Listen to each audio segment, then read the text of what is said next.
What do you call a cat that's been listening to too much rock and roll? Def Leppard. Hey, shh! Welcome back to Not Another Needless Sequel, where we talk movies and propose unnecessary prequels, sequels, reboots, and remakes. I'm your host, Kane, and today I have with me my wife, who will be my co-host as we discuss 2006's Tenacious D in the Pick of Destiny. Hey, what's up? I hate it. I did my best. It's not you. It's too late to pick something else. No, we don't. What's the story of the we, movie? We don't have to pick anything else. Tenacious D got to get the pick of destiny so they can write some killer rock songs and be rock and roll gods. That's the shortest synopsis you've ever given. Was it good? Yeah, I mean, it was. I feel like Should I have done more? no. Sometimes you do too much. Oh, I understand. I'll just go fuck myself over here, everyone. So this movie stars Jack Black, and we haven't done any Jack Black movies yet, but Jack Black, he did have a cameo appearance in the TV show Community during the first season in episode 13 Oh, good. We're starting off with this. I can't wait. titled Investigative Journalism. Community, of course, stars Donald Glover as well.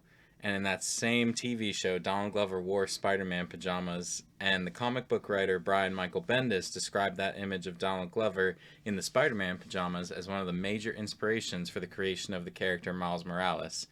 What you might not know is this little spoiler that Donald Glover actually appeared as the live-action version of Miles Morales' uncle, Aaron Davis, both in Spider-Man Homecoming and Spider-Man Across the Spider-Verse.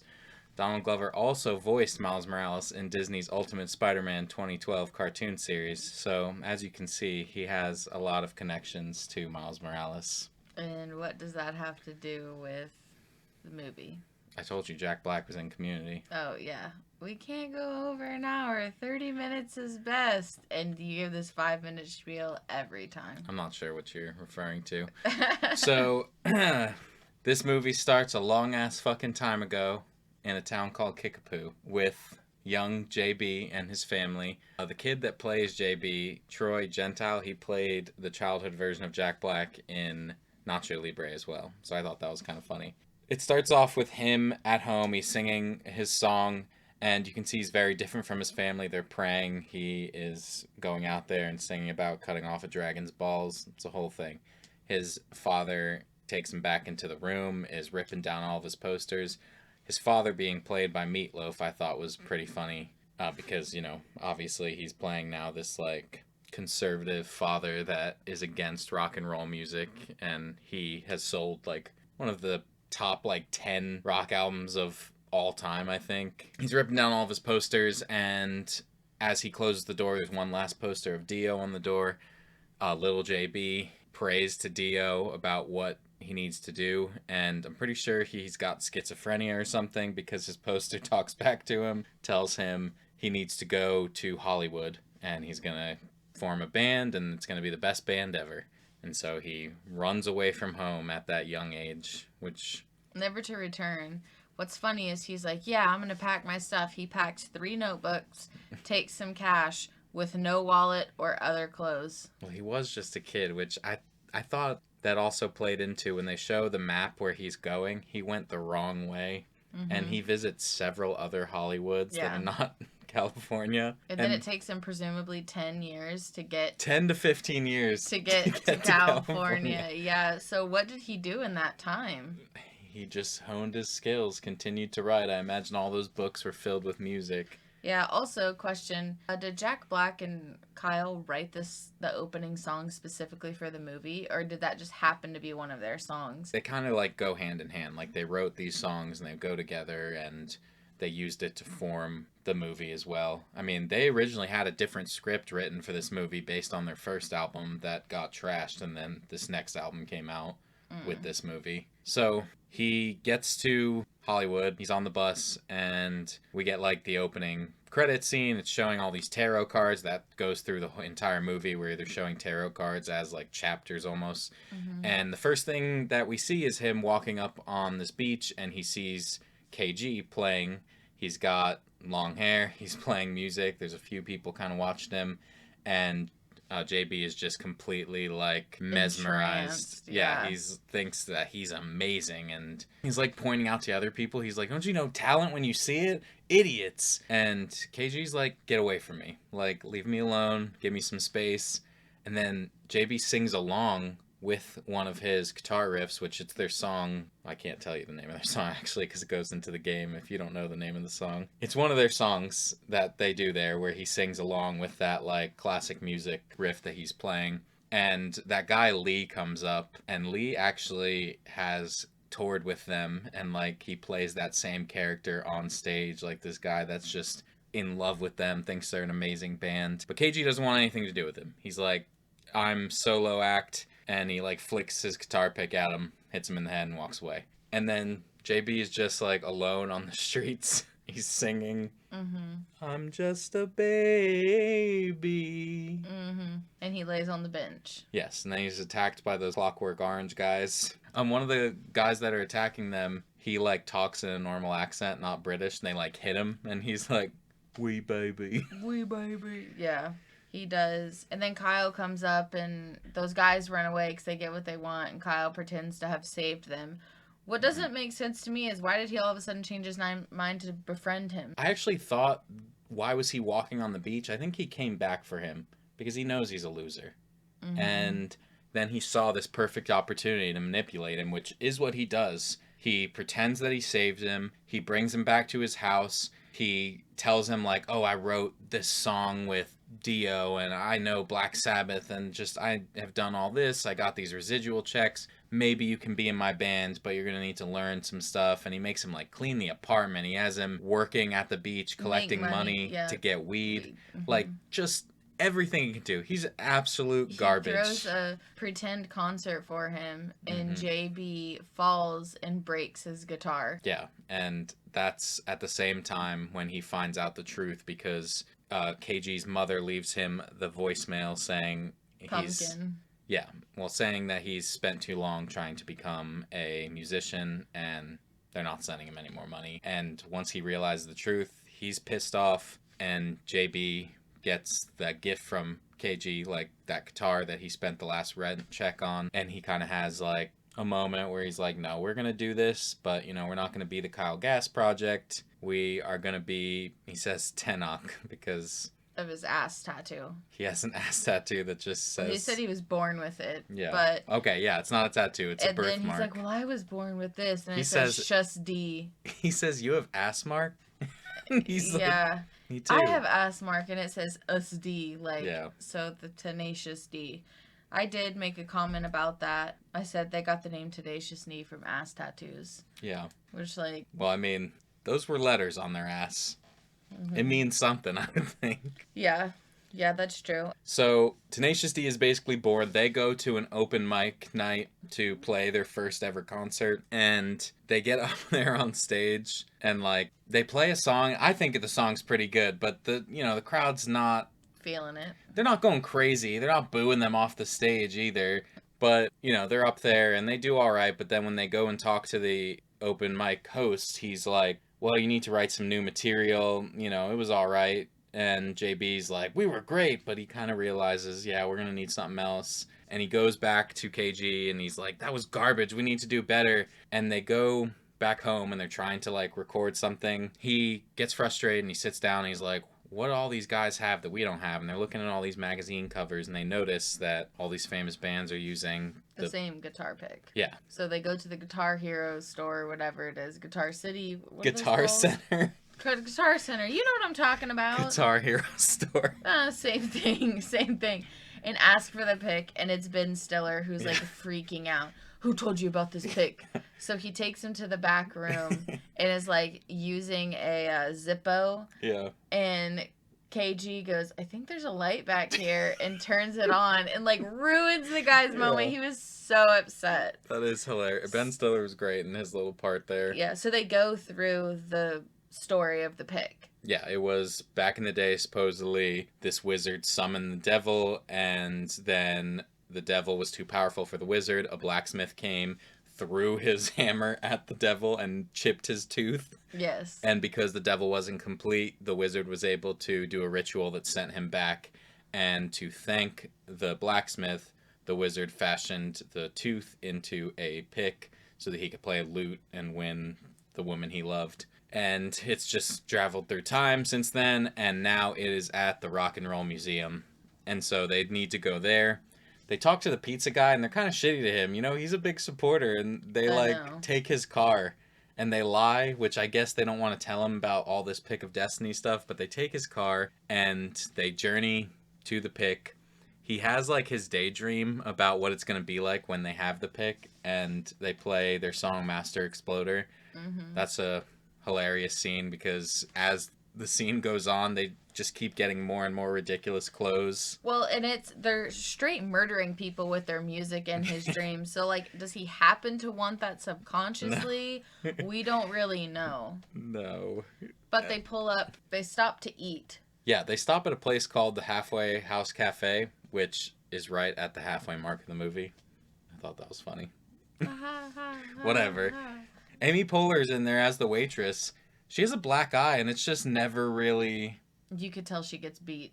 Well, it's never gone into, like, what... I know, that's the point, though. You're just, like... It's just this shitty diner, I guess, yeah, where... she's the shitty diner waitress who gets beat by her boyfriend. Well, it's so weird because, you know, we're watching Parks and Rec right now, and she's a very bubbly, happy person in that show, and in this, I've never seen her like this. She's just so, like, what do you want? Yeah. Like, she's more like April in Parks and Rec than she is her own character. She is. KG sees some beautiful women and goes over to talk to them, and then Andy Dufresne comes over and talks to Jack Black.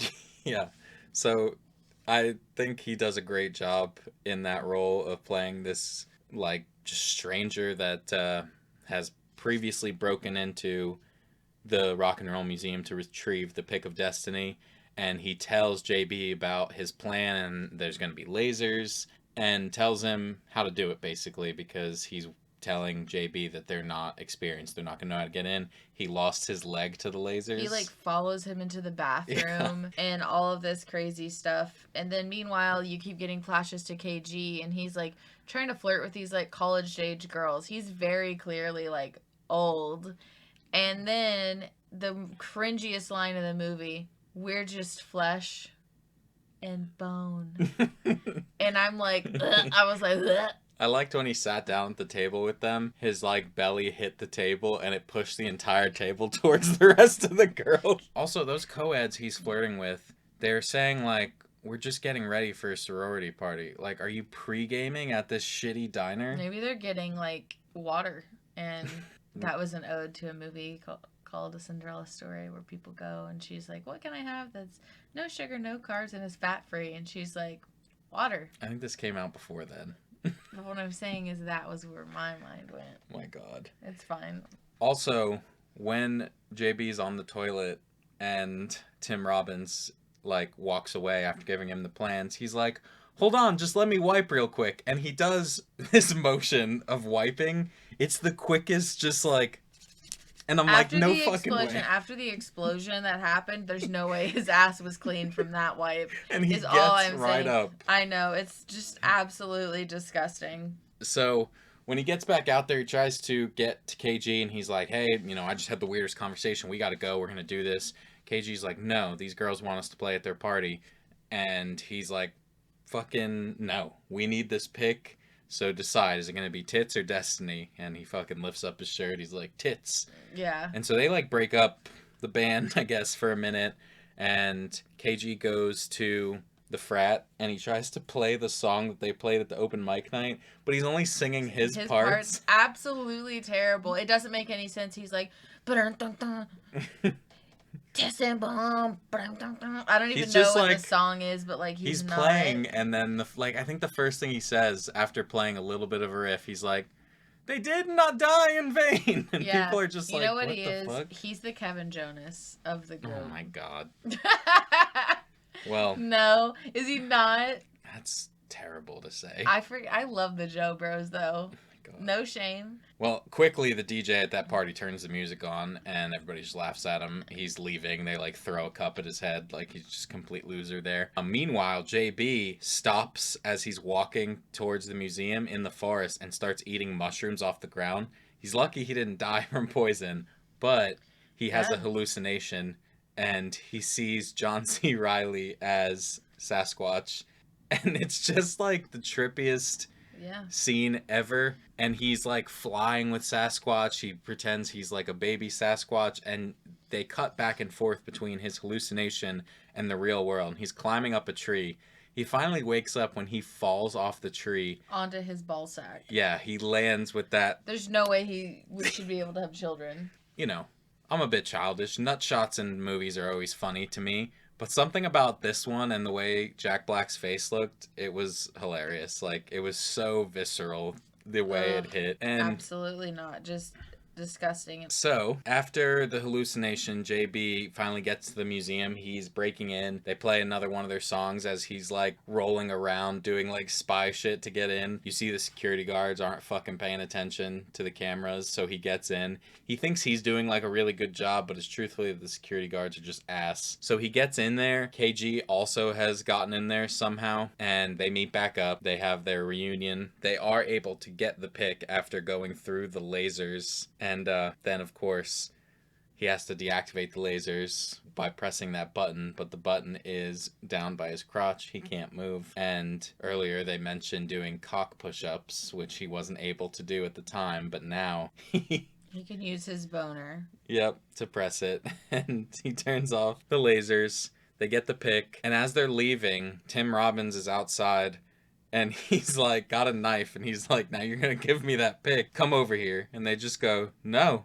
And they leave. The best part of the movie, the very best line, though, is right after they leave to go back to LA for that open mic night, is the cops pull up and arrest Tim Robbins for robbing the place. And he's like, catch me if you can, and like starts to like run off, and the cop is just like walking towards him, like doesn't even need to try. I love that scene. So they're driving back. They've pretty much gotten away with it. A cop pulls up to stop them because they have a broken tail light that JB broke throwing a rock. Yeah, and for whatever fucking reason, KG just puts his fucking foot on the pedal and starts a car chase.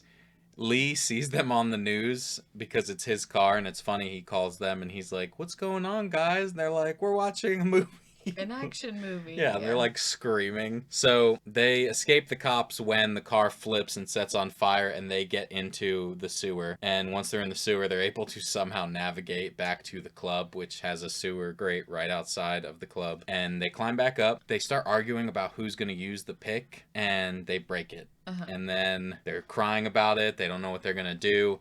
And the open mic host comes out and is like, you guys don't need this pick, get in there, you're gonna be great. And they go in, and then we get the reveal that that host is actually Satan as he picks up the two pieces, and they form back together and go into his mouth. JB and KG come out, they see him. It's Dave Grohl of the Foo Fighters is who is playing Satan, and he had to go under Is him. Yeah. He had to do 7 hours of makeup to look like that, which is, I mean, you know, you always hear the crazy amounts of time people have to do makeup, but goddamn. Tim Robbins would have needed a lot, too. Yeah, probably. So the devil is, like, gonna kill them, and they challenge him to a rock-off, which he says that he can't turn down because of the demon code. And they offer him, if they lose, the devil can take KG back to hell to be his little bitch. Yeah.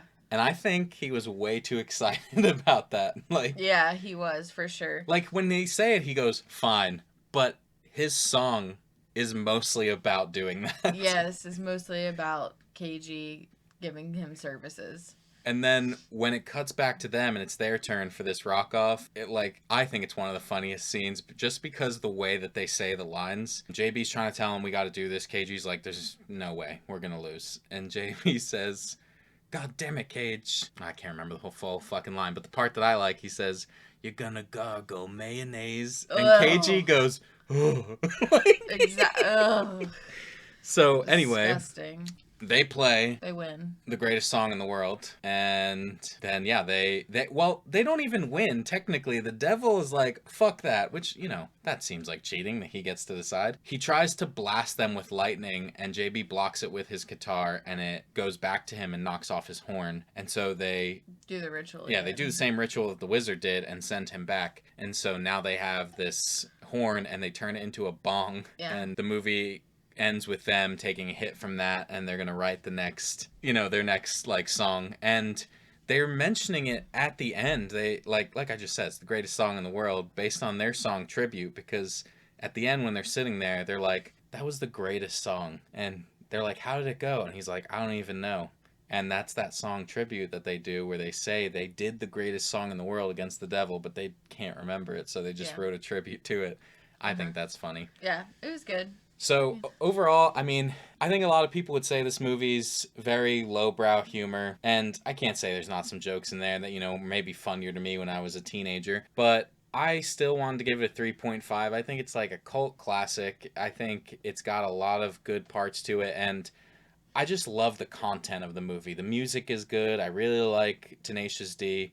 And that's why I ended with that. 3.5 out of 5. I gave it a 3.2, so not too much lower. I think I liked it more now that I've seen it more. Like, it took me a few times to, like, watch it and actually enjoy the movie. It's kind of like Napoleon Dynamite. Like, it's funnier every time you watch it. Or, like, Nacho Libre is funny when you watch it. So, for sure. That's what I gave it. Time for the game. Woo! Bring the thunder. From down under. No. What was I supposed to say? Nothing. That's just what he says to him. All right, Cage, bring the thunder. All right, anyway, I'm going to give you the title of a song. You tell me whether or not it's Tenacious D, because obviously Tenacious D has some funny titles. But like I said, I'll read it to you. You just tell me whether, you don't have to say who it is, just is it them or not. Fuck Her Gently. No. Yes. Okay. Tenacious D. Good. You're the Reason Our Kids Are So Ugly. Are these real titles? Yes. No. Conway Twitty. I've Been Flushed from the Bathroom of Your Heart. Nope, Johnny Cash. Damn, you're doing terrible.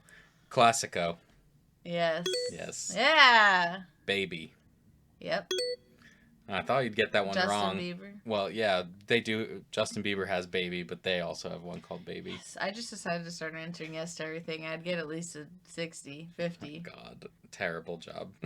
Well, you already knew. Like, hold on. You already knew coming into this. I'm terrible with artists and song titles. Like, this is really your fault. I know that you're a big Johnny Cash and Conway Twitty fan, so you should have known. Hello, darling. Anyway. Nice to see ya. It's been a long stop, please. time. I can't. I've been traumatized by Family Guy. In a January 2023 interview on SiriusXM Radio, Jack Black stated he and Kyle Gass were thinking about a potential sequel to The Pick of Destiny, with Gass jokingly implying that it would be a crossover with Jack Black's film School of Rock. With that being said, what's your sequel? All right, sequel. Tenacious D and the Bong of Destiny. Yeah. You like it. Daring today, aren't we? I'm daring. So, years have passed since the last movie. JB and KG had some success after regularly smoking out of the Bong of Destiny. What? Nothing. It's just funny to me that, like, this is the first, like, pothead movie that you've written.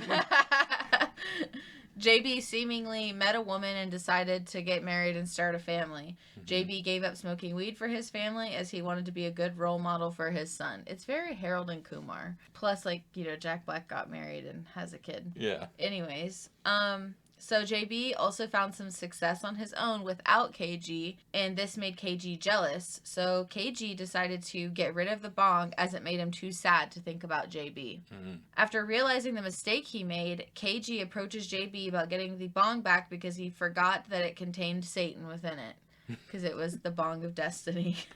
JB agrees to help him, and they go on an adventure to find this bong. They finally find it, but none other than the pizza guy from the first movie has it and is unwilling to give it back because JB and KG left him behind and never replaced his car after they became more famous. Good for you, Lee. Yeah, so Lee was like, nah, Lee's his name. Good. Mhm. Lee decides to break the bong and release Satan, so Tenacious D can never have their fame again and will get taken to hell. Oh my god. Once again, they will have to bet and battle the devil, but you won't see the final fight in full. It will be flashing to this final fight in scenes as they are playing tribute at a concert with JB's family there. Goodness. I'm pretty proud. I mean, I'm a sucker for tribute. Yeah. I used to That's just their watch best that song. music video all the time. But my point is, it's supposed to be like a cult classic sequel, you know? Yeah, I like So it. they're going to be at a concert at a big old venue. Honestly, personally, I don't even know if it should be JB and KG. I think it should be actual Tenacious D playing it at a concert and then flashing back to like how they fought. We are but men. Rock.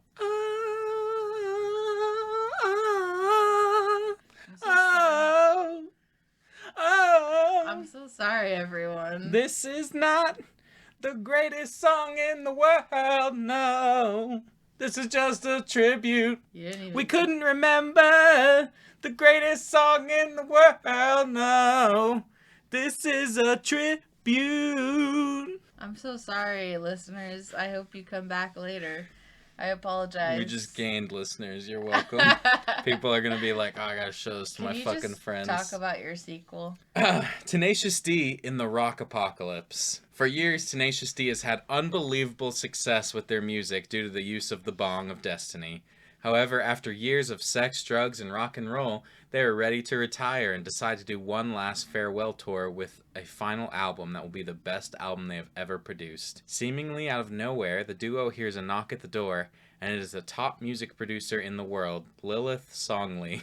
She is offering to produce Tenacious D's final album, and while JB and KG are skeptical, they want to do something different to ensure their final album is their peak. Once they begin recording with her, things seem to be going wrong in the studio, and finally Lilith offers to record in their home. The band begins setting up to record in their home with Lilith when they realize she's nowhere to be found. Lilith is found holding the Bong of Destiny and turning into a demon. She reveals she was set by Satan for revenge, and she opens a portal transporting the band and herself to hell. The band believes they are done for without the Bong and have lost all hope when they see JB's dad in hell, who has been completely transformed into a rock star in hell using his son as his inspiration. JB's dad tells the duo they don't need the Bong, but will have to win their freedom by competing in a battle of the bands in hell. The band plays their way through the ladder until they have a showdown with Satan. They perform the second greatest song in the world, proving they don't need any mystical items and are the greatest band who ever lived. Upon returning to Earth, the band decides they can never give up rock and begin to work on their next but not final album. Boo. Oh. Boo, bringing his dad back. Boo. His family didn't even search for him. No, but it is Boo. Meatloaf is cool. Oh my god. Meatloaf. Just kidding. It wasn't bad. Thanks. Mine was better. Okay, well, we'll let the viewers and listeners decide. It's a listener for sure. Even though you have to vote on YouTube, everyone. Shout out, shout out. You have to vote on YouTube. You could have voted on Twitter, but then, someone fucking ruined Twitter. I think you're talking about X. Thank you for making it this far. If you would like to vote on whose sequel idea was the best, come by our YouTube channel for the polls, or let us know your idea with a comment, tweet, or you can reach us at needlesssequel@gmail.com. I guess I can't say tweet anymore. I'm not going to say X. Let us know through one of our links. Links, as always, will be wherever you are listening. If you had a good time, share a show with someone, leave us a review, or come back for more. We would love to have you. All right, be easy, everyone. We will see you next week. Okay, bye.